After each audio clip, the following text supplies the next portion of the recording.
அதே மாதிரி கடைசி சவுண்டு. ஆமா. என்ன வாரம் ஒரு ஊருக்கு நிகழ்ச்சி போயிருந்தாங்க. ஆனா இந்த காலத்து பாட்டு எப்படி இருக்கு தெரியுமா? எப்படியா இருக்கு? எப்படிமா? இப்ப அந்த காலத்துல இந்த பாட்டுக்கு அர்த்தம் என்ன சொல்லுங்க பாப்போம் சாயந்தரமா. அடுத்த வரிய கேளு. ஆமா. பட்டு கருப்பட்டியே வாஜமுல்ல ரோஜாவே, பட்டு கருப்பட்டியே வாஜமுல்ல ரோஜாவே, கட்டெரும்பு மொச்சி நின்று சொன்னாங்க, சொன்னவங்க வார்த்தையிலே சுத்தமில்லை, நானும் வர வார்த்தையத்தான் நம்பவில்லை,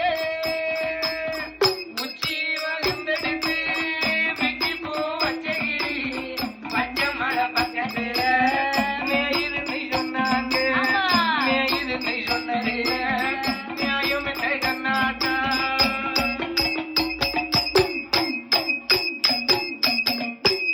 எப்படி வரிய பாத்தியா? என்னையா? பட்டு கருப்பட்டிய வாசமுல்ல ரோஜாவை, ஆமா, கட்டெரும்பு மொச்சிதுன்னு சொன்னாங்க, சொன்னாங்க, சொன்னவங்க வார்த்தையில சுத்தமில்ல, சுத்தமில்ல, நானும் அந்த வார்த்தையத்தான் நம்பவில்லை. சத்தியமா நானும் அதை நம்பல. புருஷன் எப்படி நம்பிக்கையா இருந்திருக்காரு பாத்தியா? ஆமா. இதுதான் அந்த காலத்து பாட்டோட அர்த்தம். அதாவது மறைமுகமா சொல்லியிருக்காங்க. ஏன்னு கேளு. என்னையா? அப்ப இன்ஸ்டாகிராம் கிடையாது, வாட்ஸ்அப் கிடையாது, பேஸ்புக் கிடையாது. ஆமா, அப்படித்தானே? இப்ப பாட்டை எப்படி கொண்டு வந்திருக்காங்க தெரியுமா? எப்படிமா?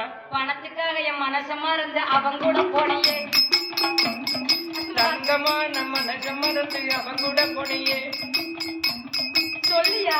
அடுத்த வரி அவங்க கூட போனியே, பார்க்கும்போது அவங்க கூட போயிருந்தியே, சீ, சீ, சீ. குமாரி ஒரு சீ. அப்படி போய்கிட்டு இருக்கு. இது இப்ப வந்த பாட்டு இல்லம்மா, அப்ப உள்ள பாட்டு தான். ஆமா, இப்ப அதை மொழி மாத்தி இப்ப பாட்டுருக்காங்க. மாத்திட்டாங்களா? அந்த காலத்துல ஒரு பாட்டுக்குள்ள 1000 அர்த்தம் இருக்கு, 1000 அர்த்தம் இருக்கும். இப்ப உள்ள பாட்டு அது பாட்டு தானான்னு தேட வேண்டியிருக்கு.